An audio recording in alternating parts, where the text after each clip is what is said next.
안녕하십니까. 세상 읽어주는 남자 이상훈입니다. 오늘은 반도체 공방전이라는 주제로 한 말씀 드리겠습니다. 반도체 골리앗은 삼성, TSMC, 인텔입니다. 그런데 이 세 골리앗의 급소를 누르는 기업들이 있습니다. 이런 점을 천천히 짚어드리겠습니다.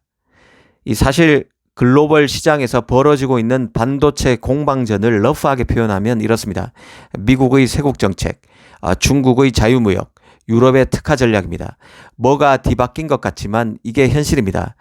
미국은 중국을 고립시킨 공급망을 별도로 구축하기 위해서 자신의 동맹들에게 중국의 칩과 장비를 팔지 말라고 종용하고 있고, 시진핑의 중국은 이를 깨기 위해서 자유무역을 주장하고 있는 아이러니가 빚어지고 있습니다. 이 사이에 끼어서 어정쩡한 스탠스에 있는 게 바로 유럽입니다. 유럽은 미국에 동조해서 동아시아와 교류를 자체적인 칩 제조 공급망을 구축하길 바라면서도 미국 정부가 자신의 상전이 돼서 이래라 저래라 명령하는 것을 싫어합니다. 중국이란 큰 시장을 놓칠 수도 없고 나라마다 입장이 같을 수도 없습니다. 그렇기에 자신만의 무기, 자신만의 비기가 있어야 미국에도 당당하게 할 얘기를 할 수 있고 중국과도 자체적인 딜을 도모할 수 있게 됩니다. 아시다시피 반도체는 밸류체인이 복잡하게 얽혀 있습니다. 밸류체인 전체를 지배하지 못하더라도 급소가 될 초크 포인트를 찾아서 진을 치면 지정학적 리스크를 줄여서 반도체 전황을 유리하게 가져갈 수 있습니다. 이게 바로 유럽의 전략입니다. 바로 유럽의 전략은 다른 나라의 움직임을 좌우하는 특별한 기술을 확립하는 것이고, 이게 가능한 상황입니다. 얼마 전 노광 장비업체 네덜란드 ASML CEO 피터 웨닝크에 대해서 소개해드린 적이 있습니다. 그가 미국이 자신한테 EUV와 DUV 장비를 중국에 팔라 마라 하는 데 대한 불편한 신기를 내비쳤다는 말씀을 드린 적이 있습니다. 바로 ASML 같은 기업이 이 반도체 밸류체인의 초크 포인트에 진을 친 대표 기업인데요. EUV 장비는 반도체 원판인 웨이퍼 위에 빛으로 회로를 새기는 작업에 필요합니다. 이 반도체 집접도 향상이 어려운 것은 이 반도체 회로를 더 가늘게 만들 도구를 찾지 못했기 때문인데요. 이 회로를 만드는 주요 도구 중 하나가 바로 빛입니다. 웨이퍼 위에 빛에 반응하는 강강제인 포토레시스트를 덮은 뒤 빛을 쪼이면 빛이 다음 부분만 깎거나 반대로 그 부분만 남길 수 있습니다. 이 방식으로 회로의 밑그림을 그리는 것이죠. 이때 이용하는 빛의 파장이 짧을수록 더 가는 회로를 만들 수 있습니다. 이 노광 분야는 사실 지난 2000년대까지만 해도 일본의 니콘과 캐논이 시장을 가점했었습니다. 그러나 자외선보다 파장이 더 짧은 극자외선인 EUV 경쟁에서 ASML이 밀리면서 이제는 경쟁 대열에서 니콘과 캐논이 완전히 이탈했다고 이해하시면 됩니다. ASML 천하가 된 것이죠. 이 ASML은 전기업체 필립스를 모체로 하는 네덜란드 기업이지만 동일 강화업체 칼 자이스 등 숱한 부품업체들이 딜을 받쳐줘야 기술 구현이 가능합니다. EUV 장비에 부품을 납품하는 회사만 수천 개가 됩니다. 한 4, 5천 개가 된다고 합니다. 연간 EUV 노광 장비 생산 대수가 3, 40대에 불과한 이유도 바로 이 때문인데요.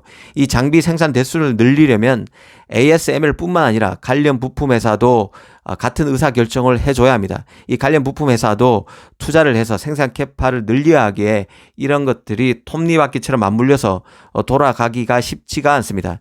특히 ASML에게는 유럽의 보조금도 유입되고 있습니다. 이 ASML이 네덜란드 기업이라기보다는 유럽 전역으로부터 지원받는 기업이라는 뜻입니다.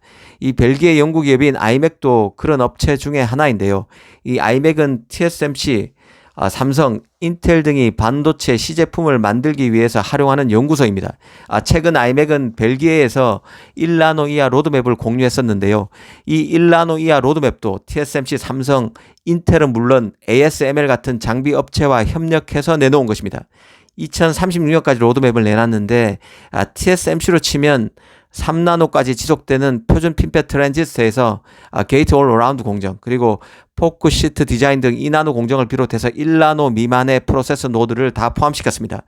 이 칩 설계의 복잡성과 비용이 크게 증가하면서 이 제조도 표준화된 접근 방식이 점점 더 중요해지고 있습니다. 이 아이맥의 경우는 최신 프로세서에서 사용할 수 있는 신기술의 R&D를 위해서 인텔, TSMC, 삼성 등과 협력하고 있습니다. 특히 ASML이 EUV 기술을 개척하는 데 결정적 도움을 준 것도 바로 아이맥입니다. 이 아이맥의 로드맵은 삼성, AMD, 인텔, 엔비디아와 같은 개별 회사의 단기 제품 로드맵과는 다른데요.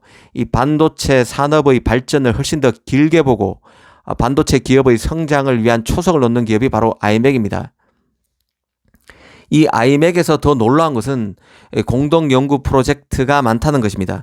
이 기업의 연구원이 한 2,000여 명 정도 되는데요. 이 연구자의 60에서 70%가 50여 개국에서 파견된 외국인입니다. 왜 이들이 아이맥으로 갈까를 한번 생각해 볼 필요가 있습니다. 연구 개발 목적뿐만 아니라 정보를 얻기 위한 것도 있다고 합니다. 이 아이맥이 오픈 이노베이션 허브 같은 역할을 한다는 것인데요. 그 ASML이나 아이맥이나 모두 네덜란드 어권이고 지리적으로도 가깝습니다.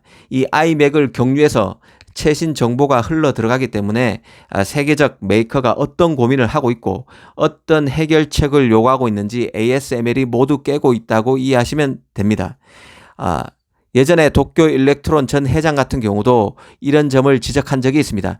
아이맥의 연구원을 항상 파견하고 있는데 이 같은 연구를 수행하기 위해서 가는 목적도 있지만 최신 반도체 시장에서 연구 트렌드 같은 것을 파악하고 정보를 가져오기 위해서 항상 연구원을 보낸다고 도쿄 일렉트론 전 회장이 말씀한 언론을 통해서 밝힌 적이 있습니다.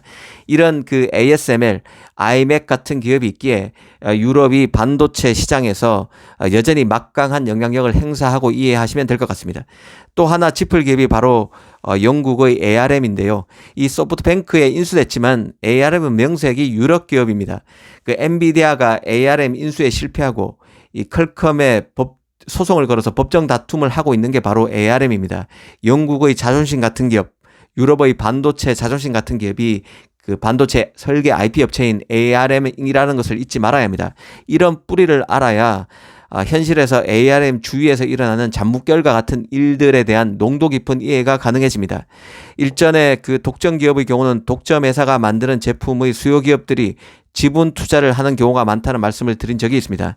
한쪽에서 독점 기업을 인수하는 그림은 현실화되기 어렵다는 것인데요. 그만큼 수요 업체 간의 견제가 극심하다는 뜻입니다. 사실 독점 기업인 ASML을 보면 ARM의 방향성도 그려집니다. ASML은 기업 성장 과정에서 인텔, TSMC, 삼성의 지분 투자를 받았었습니다. ARM도 ASML 모델로 갈 수밖에 없다는 생각인데요. 두 기업 모두 유럽 반도체의 상징과도 같기에 유럽이 다른 대륙의 다른 일개 기업에 자신의 심장을 팔지는 않을 것으로 봅니다. 사실 반도체 산업의 골리앗인 삼성, TSMC, 인텔에 비하면 유럽은 상대적으로 피레미 수준입니다. TSMC, 삼성은 이미 3나노 칩을 만들고 있지만 유럽엔 22나노미터보다 작은 반도체를 생산하는 공장이 거의 없습니다. 인텔이 아일랜드 공장에서 14나노 반도체를 양산하고 있고 앞으로 7나노를 만든다고는 하지만 인텔은 미국 기업입니다. 하지만 ASML, 아이맥, ARM 같은 기업이 있기에 유럽도 반도체 생태계에서 위력을 갖고 있음을 이해하시면 됩니다. 오늘은 부가가치가 높은 반도체 시장을 장악하고 있는 유럽에 대해서 한번 생각해 봤습니다. 감사합니다.